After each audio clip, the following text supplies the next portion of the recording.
El doctor Alberto Fernández, presidente del Negro González Oro en Radio Rivadavia para todo el país. ¿Cómo le va? ¿Qué tal, Negrito? ¿Cómo estamos? ¿Bien?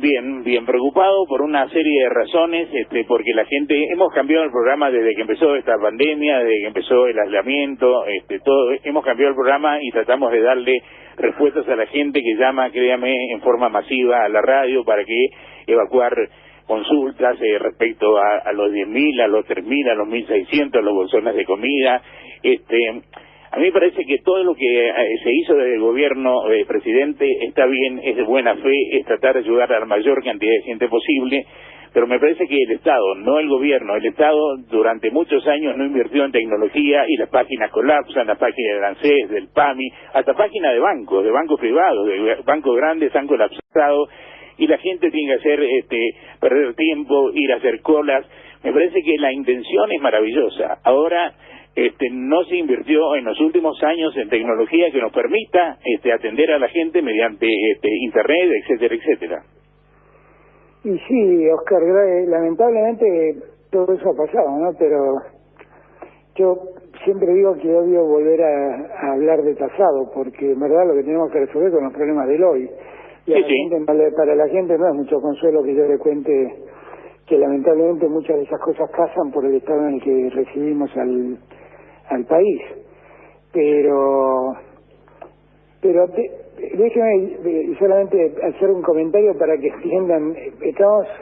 El planteo es que la tecnología no funciona, se saturan las páginas, las consultas no se pueden hacer por internet adecuadamente. Seguramente todo eso es cierto, pero ustedes tienen presente que tuvimos durante 4 años una gobernadora que decía que ella no iba a abrir un hospital más en la provincia de Buenos Aires. Ustedes se olvidan que tuvimos un gobierno que liquidó el Ministerio de Salud y lo convirtió en una subsecretaría. Ustedes se olvidan que tuvimos un gobierno que eliminó el Ministerio de Trabajo y lo convirtió en una secretaría.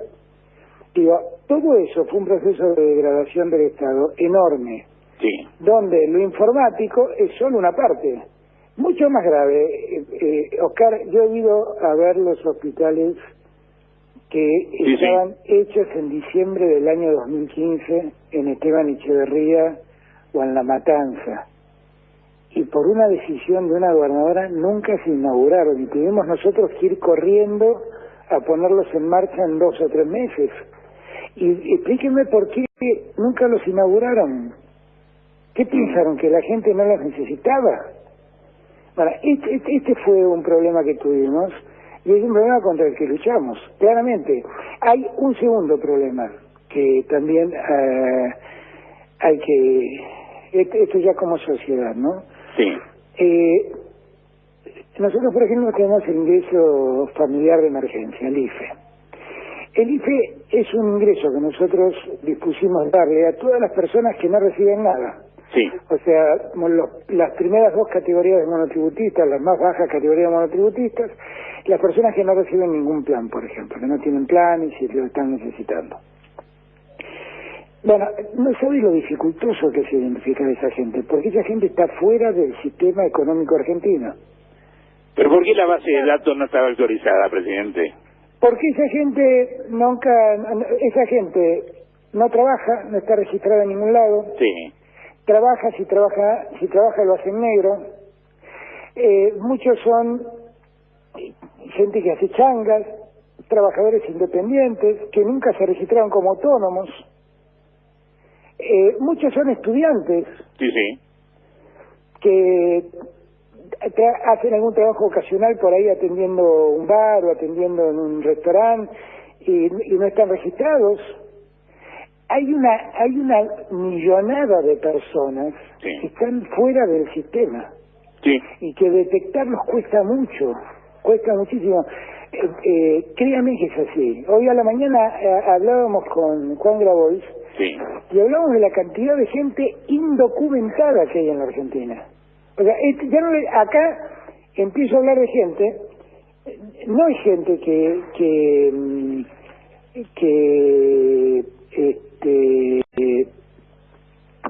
no trabaja.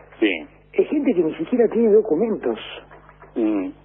Entonces, hay una Argentina que durante muchos años, no solamente en los últimos 4, en los últimos 4 todo esto se profundizó, porque como hubo una teoría de flexibilización laboral que complicó mucho todo, entonces, objetivamente mucha de esa gente en la flexibilización pasó al mundo de la economía negra, la economía informal. Sí, sí. Pero la verdad es que es un problema de muchos años, y que en los últimos 4 años se profundizó. Y que ahora, cuando el Estado tiene que ir en socorro de esa gente, le cuesta mucho identificarla. Sí. Muchas veces la gente encuentra escollo por esas cosas. En otros casos, tenemos, por ejemplo, empresas a las que nosotros estamos en condiciones de solventar la mitad de los sueldos que tienen que pagar. Que pagar, sí. Pero es que ellos sienten que no es la mitad, porque objetivamente pagaban un sueldo en blanco y otro porcentaje en negro. Sí. O directamente pagaban en negro y entonces yo como Estado no lo tengo registrado al que trabajaba en negro. Entonces no lo tengo registrado como empleado. Claro. Entonces no le puedo pagar esa mitad. Ha habido, yo creo que una de las cosas que mire que soy un conocedor del Estado, pero que nunca pensé que tenía semejante magnitud, es el nivel de informalidad que tiene la economía argentina. Esto de estar... Termino con esto, Oscar.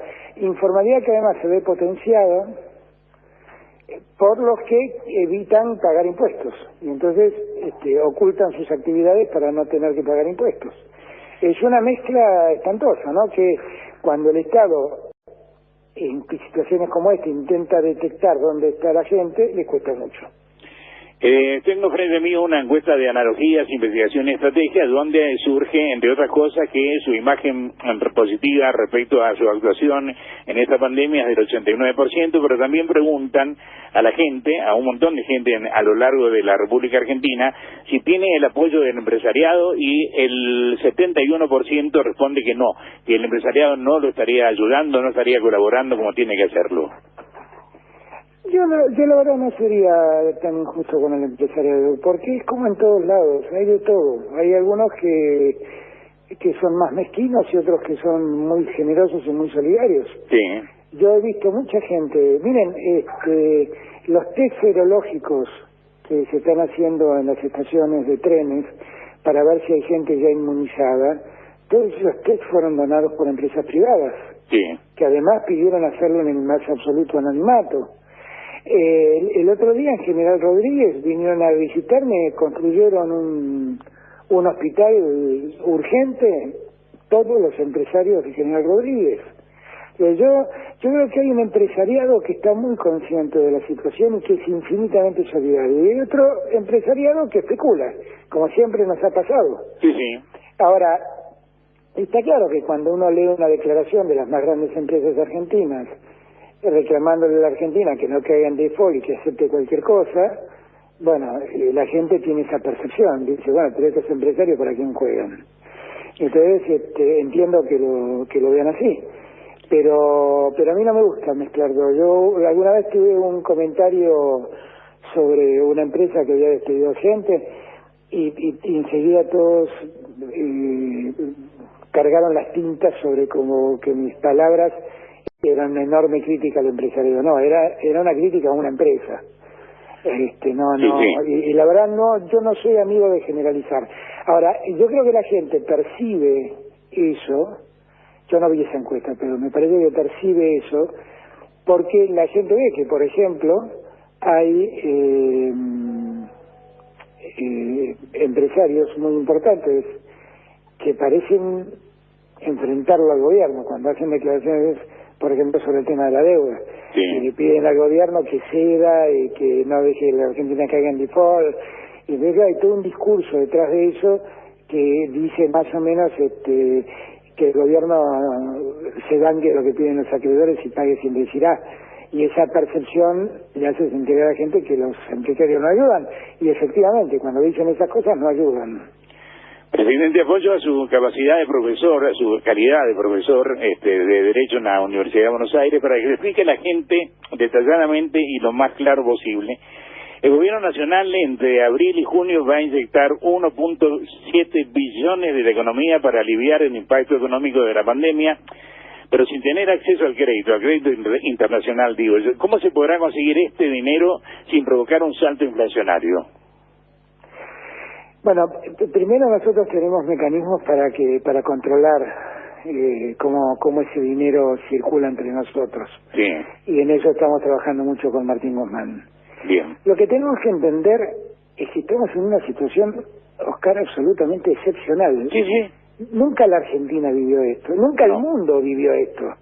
Cuando yo discuto con los que me dicen abrir la economía, porque si abrís la economía, ¿cómo vas a hacer con la economía cerrada?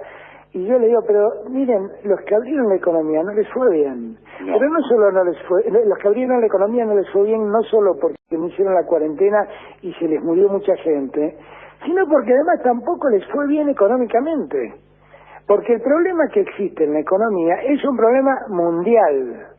El comercio mundial se ha retraído de un modo que no recuerda la memoria del hombre, y para buscar algo parecido hay que irse al año 1930, 1929, la crisis del 29 de Wall Street, y no hay nada parecido a esto, nada. Y entonces uno dice, yo cuando planteaba el caso sueco, sí. Mire, si hay sociedades que admiro, son esas sociedades, sí, sí. Noruega, Finlandia, Suecia. De ningún modo quise poner en tela de juicio la calidad de esas sociedades ni las condiciones de ese gobierno. Solo quise demostrar que Suecia, que tuvo una mirada más aperturista en la economía, sí. El Banco Central sueco acaba de anunciar que Suecia este año va a ver caer su PBI 9 puntos. Sí. Y países que hicieron la cuarentena, como Italia, España, Francia, Alemania, caen entre 6 y 8 puntos más o menos. Sí, sí. Países que promovieron la libertad y seguir trabajando, y que la economía siga trabajando sin cuarentena, como Estados Unidos, los cálculos dicen que va a terminar en este mes con 20 puntos de desocupación. Sí, sí. Algo que no se ve desde hace décadas. Entonces, algo que ocurrió en 2 meses, además, no se ocurrió en 3 años, en 2 meses. Entonces, yo lo que digo es, nosotros a la economía le estamos prestando mucha atención, y a mí me preocupa más que a nadie, o igual que al que más le preocupa. Lo que quiero es que entendamos que es una situación muy singular la que estamos viviendo, muy singular, que ha cambiado muchas realidades del mundo. Cuando yo digo, miren, los que salgan a la calle ahora porque vuelven a trabajar, sepan que el mundo es otro, ya no es más el mundo que era. El mundo es otro porque el mundo está funcionando de otro modo, y el mundo es otro porque nos exige cuidados que antes no teníamos, no pensábamos que debíamos tener, y ahora los tenemos que tener. Y en esos negocios, en esos comercios, todo va a funcionar distinto. Antes no había mejor momento para el propietario de un comercio de ver su comercio lleno de gente. Y ahora lo que no va a querer es ver a su comercio lleno de gente, porque eso pone en riesgo muchas cosas y a mucha gente. Ha cambiado todo.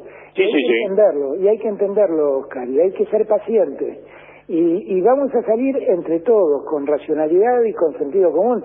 Si hay alguien en este mundo que detesta el déficit fiscal porque cree que no es un problema ideológico, sino que cree que es definitivamente malo, ese alguien es Alberto Fernández.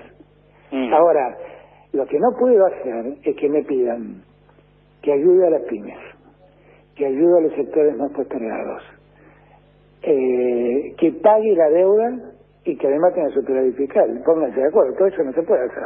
No, surgió hace horas, estoy leyendo en Infobae, un elogio del Fondo Monetario Internacional de la directora que dice, habló del gobierno argentino y se quiere hacer lo correcto por su propia gente. ¿Esto se puede traducir en una renegociación con el fondo, en una mejora con el fondo, en alargar los plazos? Nosotros con el fondo estamos trabajando muy bien. Sí. Mire, yo he sido muy crítico del fondo. Sí.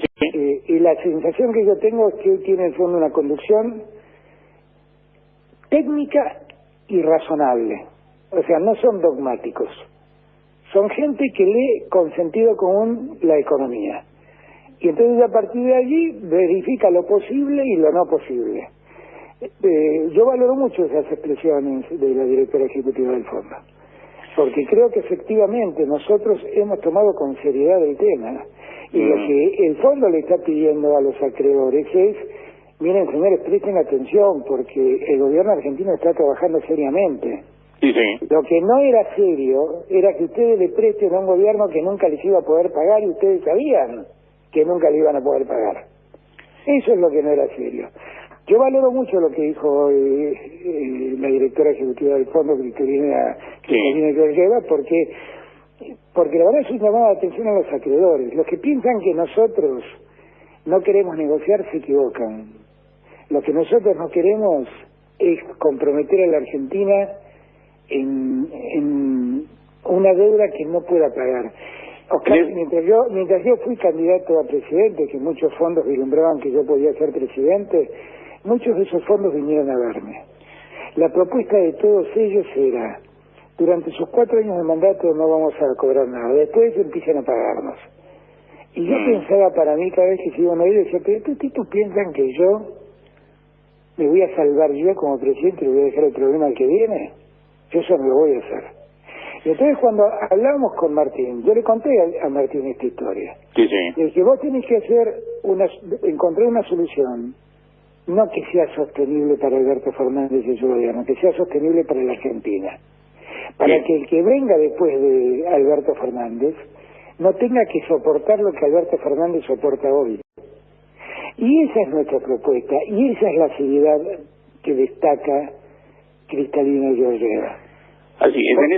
Otro hubiera arreglado, otro en mi lugar, que si bueno, algunos lo hicieron, y muy cercanos a mi tiempo de presidente, que arreglaron el problema tomando dedo irresponsablemente y sin preocuparse por lo que le pasaba al que venía.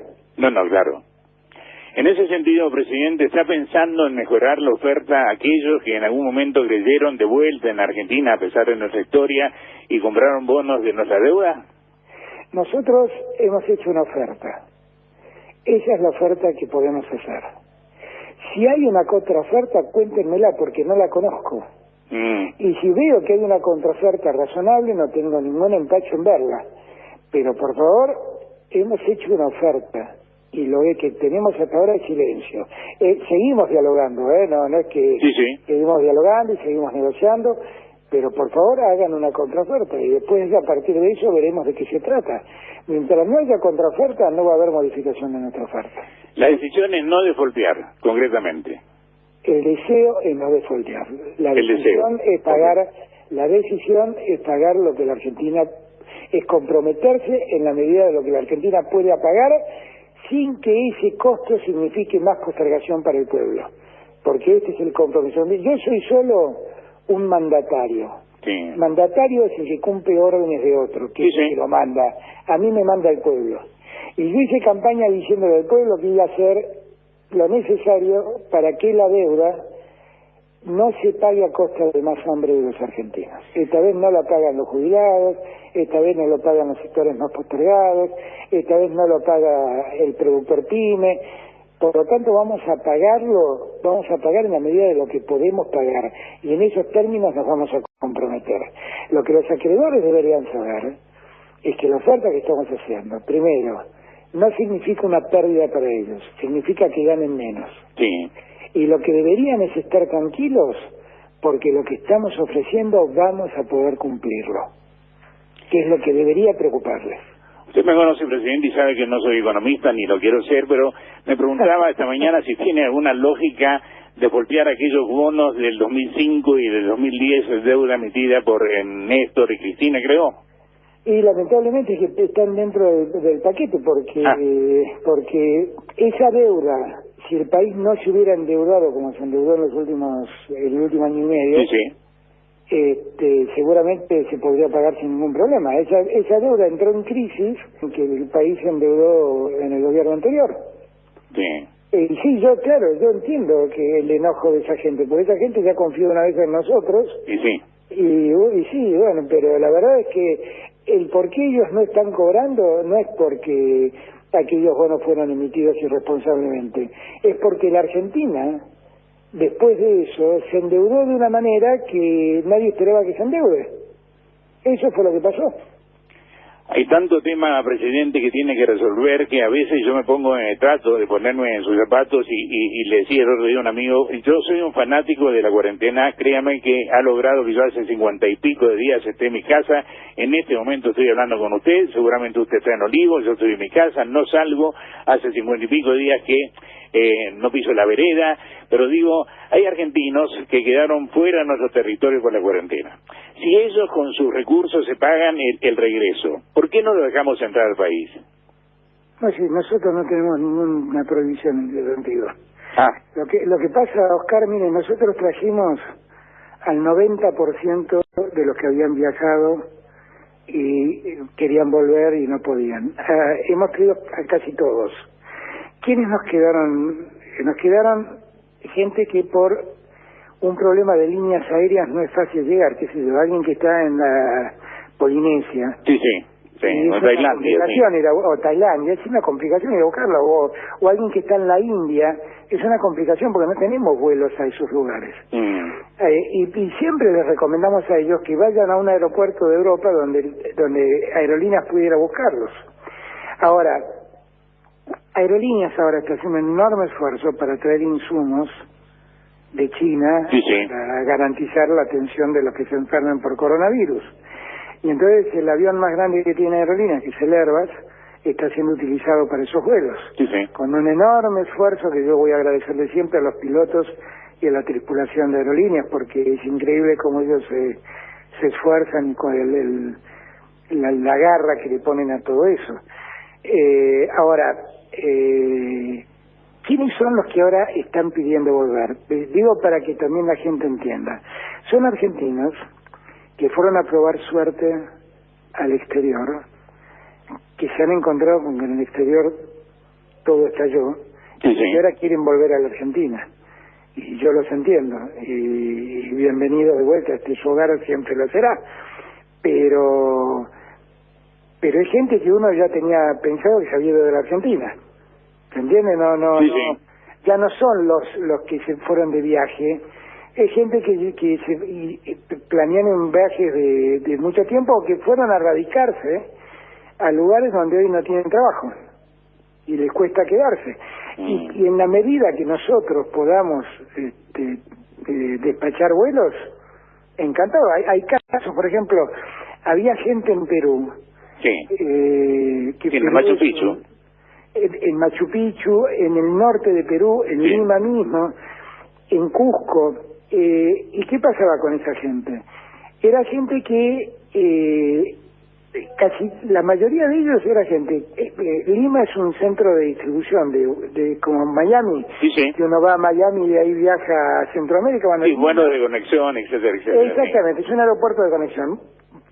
Los dejaron ahí colgados y no lo fueron a buscar la aerolínea que debía traerlo a Buenos Aires. Había 1.000 y pico de personas, 1.500 personas, una cosa así.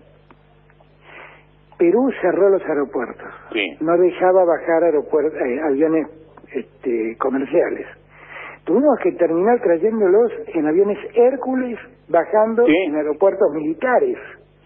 O sea, muchas veces ese problema ocurre no por decisión nuestra, la no repatriación, sino porque las condiciones objetivamente son difíciles. Porque los mismos países han paralizado los vuelos. Fíjense lo que está pasando con las grandes líneas aéreas. Lean los diarios nomás. Directamente no están viajando, porque cuando uno va a buscar argentinos a España, la verdad es que va con un vuelo vacío. Y vuelve con un avión semivacío, porque hay que cuidar condiciones de higiene, de distanciamiento y demás. Eso es un costo enorme. Nosotros lo hacemos con aerolíneas a costo del Estado, pero cuesta mucho hacerlo. Hay argentinos que me preguntan, presidente, si yo tengo prohibida la salida del país, si yo con mis propios recursos puedo irme a otro lugar, ¿lo puedo hacer o no lo puedo hacer? ¿La frontera está abierta para salir? Sí. Las fronteras están abiertas. Lo que habrá que ver es la condición de la cuarentena. Claro, a donde yo vaya, claro. Claro, y si uno está en Buenos Aires o en Gran Buenos Aires, la cuarentena es más estricta Sí. que en el resto del país, porque lo que uno tiene que entender ahora es que prácticamente el 90% del país, en términos geográficos, está muy liberado. Está muy liberado, estamos en la fase 4. Sí. Objetivamente el 75% de los argentinos podría circular libremente. Gran cantidad de actividades económicas y comerciales en el país se están empezando a habilitar. Esto lo hacen los gobernadores siguiendo protocolos que nosotros dispusimos. Hay que tener mucho cuidado, siempre existe el riesgo de la ida y vuelta en esto, ¿no? De abrir y tener que cerrar de vuelta. La cuarentena se mantiene estricta solo en Capital y Buenos Aires. Y Gran Buenos Aires. Gran Buenos Aires, porque el resto de la provincia prácticamente no tiene casos.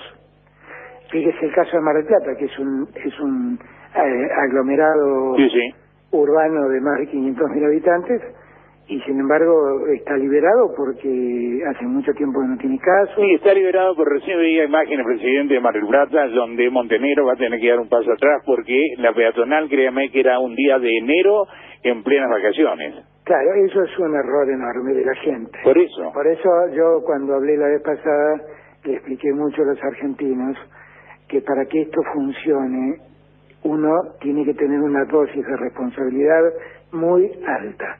Muy alta. ¿Qué quiere decir esto? Si yo salgo y veo que hay mucha gente, que me quedo un rato más en casa y salgo cuando haya menos gente. Porque si no el riesgo es muy grande, ¿eh? Sin duda. Es muy grande. Mire, el doctor Kahn siempre dice, Pedro Kahn, que es una eminencia, un epidemiólogo importantísimo que tiene la Argentina. Él siempre dice, el virus no nos busca a nosotros vamos a buscar al virus. Sin duda. Y eso hay que tener mucho cuidado, Presidente, han aumentado el número de pobres en la República Argentina, lamentablemente, y como era lógico que así pasara. Está corriendo un rumor, presidente, de un proyecto de un amigo del diputado Carlos Heller, de volver a cobrar un poco más caro el impuesto a los bienes personales. Se pagó un 2,25 y ahora quieren cobrar otro 3%. Primera pregunta, ¿puede ser considerado confiscatorio esto o no? No, primero no se trata de un impuesto. Lo que Carlos Heller está proponiendo es un aporte por única vez a las grandes fortunas de la Argentina. Para que entendamos, las grandes fortunas de la Argentina son 11.000 personas. 11.000. Solamente 11.000 de los 45 millones de argentinos. Yo no estoy entre eso, presidente, ¿eh? Supongo que no. No. Si no, no estaría hablando con usted. Seguramente, exactamente. Sí. De los 11.000, entre los 11.000 juntan un patrimonio de 1.300 millones de dólares. Y a ellos es a lo que se les está pidiendo un aporte por única vez. Sí. No es un impuesto, no es que todos los meses pagan. Es solamente por única vez. Ahora, eso es un tema que tiene el Congreso, el tema impositivo me excede a mí. No está entre mis facultades fijar impuestos. Ahí va la pregunta. Usted me dijo, yo soy el primer mandatario, que cumple las órdenes de aquellos que me votaron, de aquellos que no me votaron, etcétera, etcétera. Ahora, también es el presidente de la República, y la República implica tres poderes: el Ejecutivo, que representa a usted, el Legislativo y el Judicial. ¿No tendrían que estar laburando los tres poderes, presidente? Pero eso yo no lo dispongo. Hay cuestiones que hay que tener cuidado. O sea, en la Administración Pública Central yo he dispuesto la cuarentena y he pedido que por favor que el gran número de trabajadores no trabajen. Porque corremos un riesgo. Estamos aumentando el riesgo. En eso me ha seguido el Parlamento y me ha seguido el Poder Judicial. Ahora, ellos resuelven. Yo a veces cuando leo que yo no quiero que trabaje el Congreso, yo jamás dispuse que el Congreso no trabaje. No depende de mí eso, no podría hacerlo. Ahora, el Congreso ha entendido, y creo que con bastante sensatez, que hacer sesiones cerradas en la Cámara de Diputados, en la Cámara de Senadores, supone un alto riesgo de contagio. Y es verdad, tienen razón. porque juntar a 257, creo que son los diputados, Sí. en un recinto como ese, con uno que se contagie, la posibilidad de que ese contagio se transmita a gran velocidad, es cierto. Bueno, ahora han encontrado la solución perdón, y en el caso del Senado, había muchos senadores que estaban en el interior del país con muchas dificultades para llegar a Buenos Aires. Sí, claro. Un senador de Formosa no tiene vuelo, un senador de Ushuaia no tiene vuelo a Buenos Aires. Entonces, yo la verdad es que entiendo que el Congreso no haya podido sesionar, pero eso no ocurrió porque Alberto Fernández lo dispuso. Fue una decisión del Congreso. Ahora el Congreso dice que puede sesionar remotamente. Bueno, que lo hagan. Que lo hagan, claro. Bienvenido sea. En eso yo no tengo ningún problema. En la justicia el problema es un poquito más complejo porque primero la verdad es que la justicia, gran parte de la justicia trabaja en lugares muy incómodos, ¿no? Digamos, para que la gente me entienda, ¿no? En lugares en 30 metros cuadrados pueden trabajar 5 o 6 personas, o sea, es un lugar riesgoso para trabajar si uno se infecta. Sí. Y además hay permanentemente contacto con gente que viene de afuera, abogados, testigos, acusados. Entonces, todo eso hay que verlo con mucha sensatez, porque no es un tema tan fácil de resolver. Miren, le voy a contar una anécdota. El otro día hablaba con un amigo y hablábamos de la vuelta al fútbol. Sí. Y entonces yo le decía, la verdad es que si cada plantel de fútbol hace un test sobre sus jugadores y saben que no están enfermos, ¿cuál es el problema de que jueguen un partido sin público, obviamente, en un campo que son alrededor de 8.000 metros cuadrados, 9.000 metros cuadrados al aire libre? ¿Qué posibilidad de contagio tenés ahí? Entonces le digo, ¿por qué los jugadores temen en ese caso? No, me dice, los jugadores temen primero porque el test todavía demanda, que no es un test que se hace en el momento, se tarda un día en saberse el resultado, me dicen. Pero la mayor preocupación es que muchos de ellos son chicos jóvenes. Estas son las cosas que uno no piensa, ¿no? Sí. Son chicos jóvenes que viven con sus padres que son mayores y el mayor temor de ellos es contagiarse y llevar el contagio a su casa. Sí. Y ahí entendí todo. Pero uno tiende a no prestarle atención a esas cosas. Sí. Bueno, lo mismo pasa con la justicia. Que uno dice, ¿qué problema hay que hablan y que los jueces atiendan? No es la justicia, es el lugar donde trabajan los empleados judiciales, es la cantidad de gente que entra y sale a los tribunales en todo concepto, peritos, policías, abogados defensores, fiscales. Es un movimiento de gente tan grande, que la verdad tampoco es tan fácil de resolver.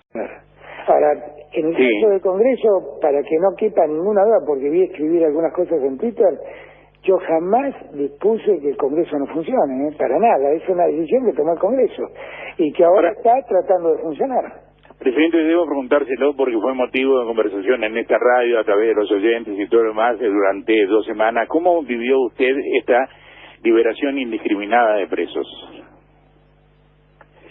Yo la verdad lo vi con mucho pesar, porque la verdad todas las organizaciones mundiales pidieron prestar atención a los centros carcelarios y todas recomendaron lo que recomendó las cámaras de casación, fueron las recomendaciones de los organismos internacionales. En la medida que se traten de delitos menores y pueden ser liberados, libérenlos, pero libérenlos con detenciones domiciliarias, no denle la libertad.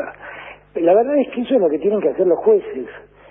Y la verdad es que las dos acordadas de la casación fueron correctas.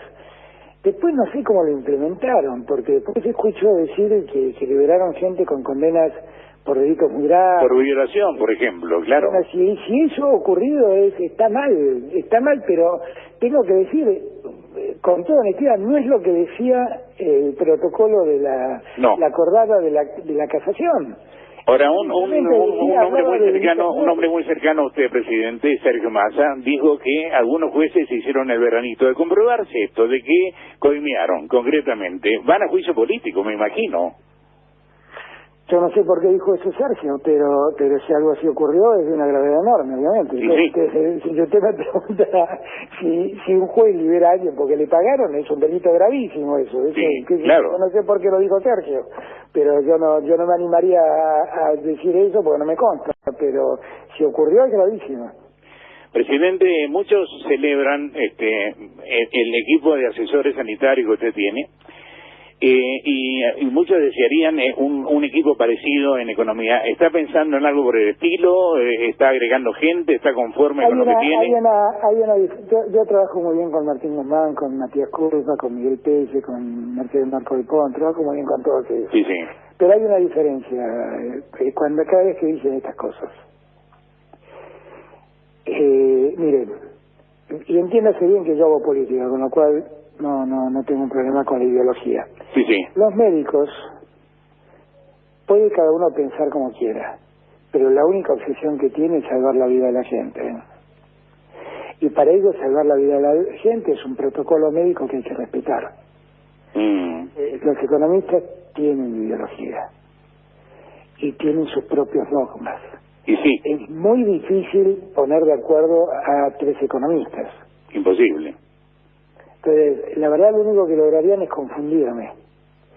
Porque, si llamo a los que piensan como yo, la verdad tiene poco sentido, porque sinceramente, si llamo a los otros, tienen una mirada de país absolutamente distinta al de uno.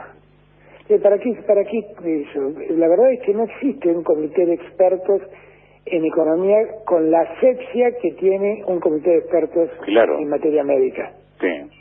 Y entonces, cuando plantean esas cosas, yo digo, bueno, y díganme cómo hago. ¿Me pueden conseguir unos economistas absolutamente con esa asepsia que tienen los médicos? No es lo mismo, no es lo mismo. Presidente, cuando terminemos de ver esta serie en Netflix que estamos viviendo, que nunca imaginamos ver, ¿cuánto calcula usted que va a caer la economía en la República Argentina? Y bueno, yo creo que por los cálculos que está haciendo la economía caerá 5 o 6 puntos. 5 o 6 puntos. Pero a mí eso quisiera que no me pudiera pasar, quiero aclarar, Sí, sí. Pero también quiero serle franco. Yo llegué al gobierno con Néstor en el año 2003 y en el año 2012. En el año 2002 habíamos caído 11 puntos el PBI. Sí.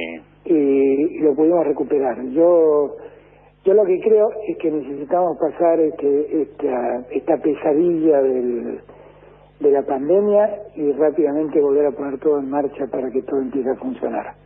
Y yo creo también una cosa, Oscar, que lo bueno de esta pandemia es que nos da la oportunidad de empezar a escribir otra historia en la Argentina.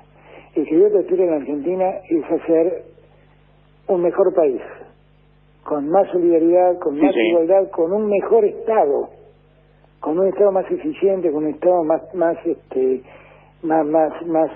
atento a la gente y que realmente le preste mucho más servicios a la gente.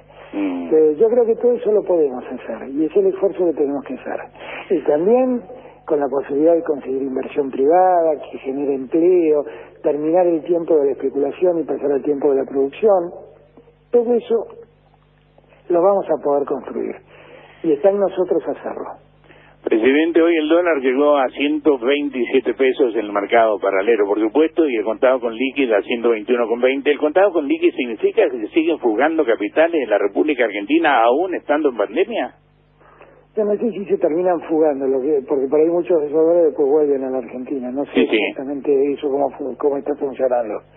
Lo que creo es que mire, esto yo ya lo viví en el 2003 con la Baña, cuando discutíamos con los acreedores. Los acreedores tienen como molestar en la economía interna. Y bueno, y lamentablemente estas cosas pasan. Los acreedores tienen cómo molestar en la economía argentina. Esa frase la voy a subrayar, Y sí, tienen cómo hacerlo. Y tienen además mucha gente en la Argentina que actúan, se ponen un poco también al servicio de ellos. Pero es un tema que me preocupa y que estamos viendo cómo resolverlo. Porque no hay argumento lógico para que esto pase. No hay argumento lógico. Estamos si la economía, usted me preguntaba recién cuánto va a caer. La economía cae porque la economía no se mueve. Sí, Si sí. la economía no se mueve, ¿para qué necesitan estos dólares? Para nada, solo para especular. Sí, alguien me decía, presidente... Sí, perdón. En el mes de abril tuvimos una inflación muy acotada. Sí. No, lamentablemente porque está muy paralizada la economía, pero tampoco la inflación. ¿Para qué necesitan estos dólares? Es solo especulación.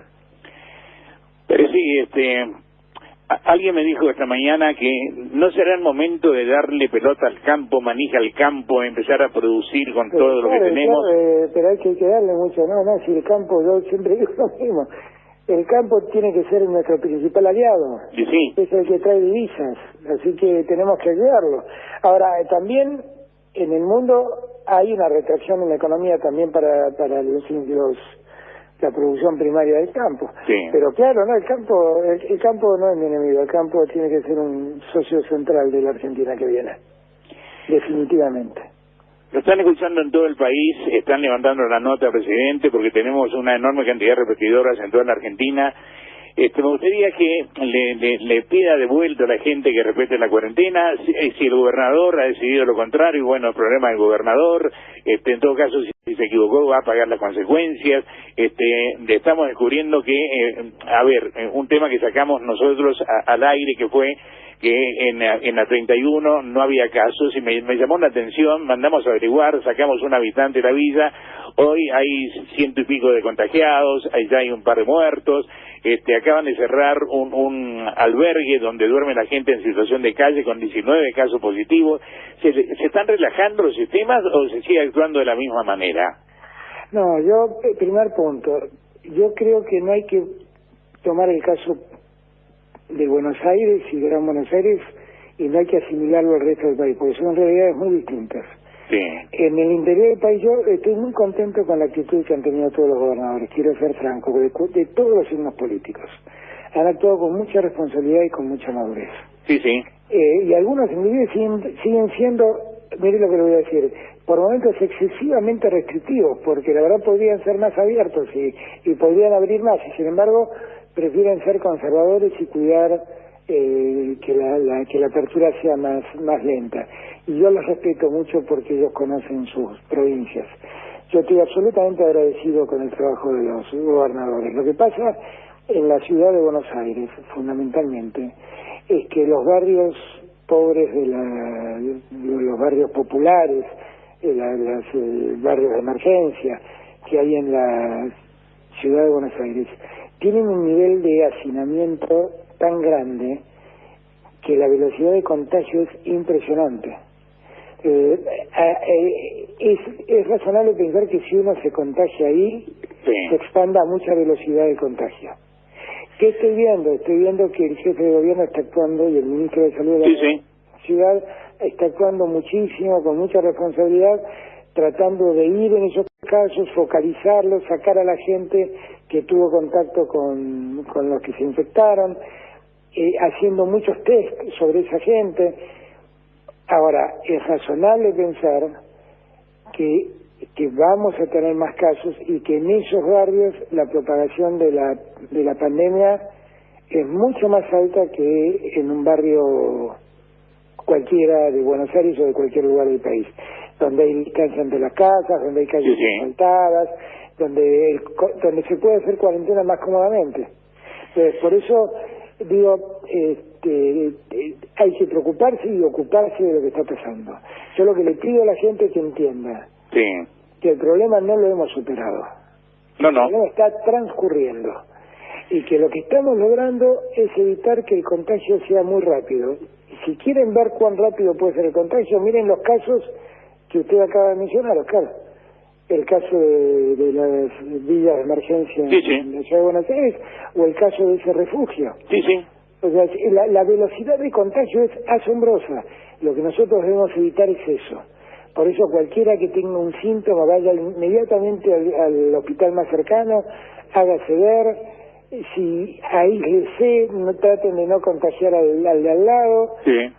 Si salimos a la calle, corremos más riesgos. Si nos quedamos en casa, el riesgo de contagio es infinitamente Presidente, ¿tiene unos minutos más? Unos minutos sí, porque me está esperando Vilma Ibarra con la firma de hace un rato. ¿Quién nos está esperando, patrón? Vilma Ibarra, la secretaria de Diario y Técnica. Que espere un minuto más, por favor, dígale de parte mía. Ahí le digo a Vilma que espere un minuto más. No, porque quería, estoy usurpando un espacio que es de Nelson Castro, quería darle la posibilidad a Nelson que lo salude y si tiene alguna pregunta para hacerle, ¿me permite? Sí, por supuesto. Nelson, querido, ¿cómo estás? Hola, ¿qué tal, Oscar? ¿Cómo estás? Perdón que me metí en tu espacio. Bueno, ahí está el presidente para que te pregunte si tenés ganas. Al señor presidente, estaba escuchando la nota con mucha atención. Y por supuesto, entre todas las incógnitas, lo que está pasando en la Ciudad de Buenos Aires y en el conurbano con el tema de los testeos es inquietante. ¿Le sorprende? ¿Qué tal, doctor Castro? Mucho no hablábamos antes que nada, Sí. un gusto oírlo.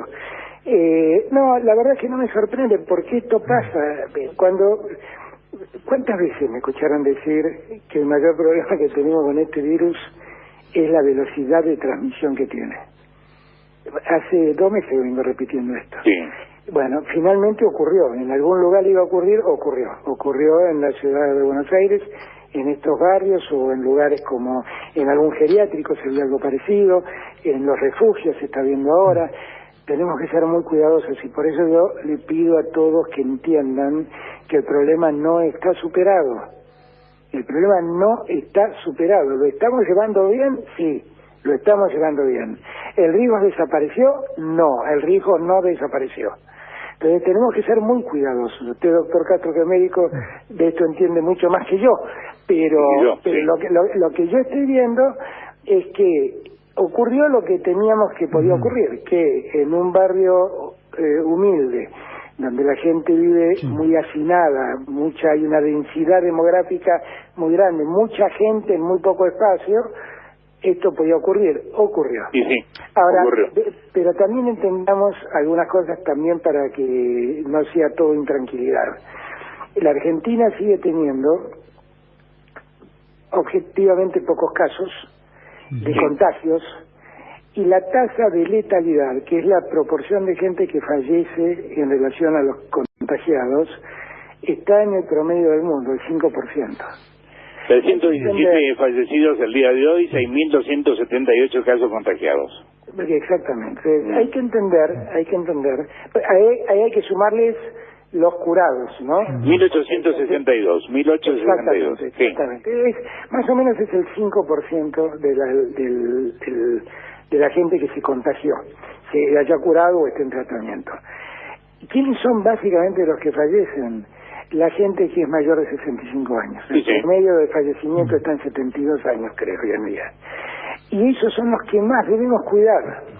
Porque cuando un joven se enferma, las posibilidades de recuperarse son muy altas, muy altas. Y bueno, él lo podrá sobrellevar.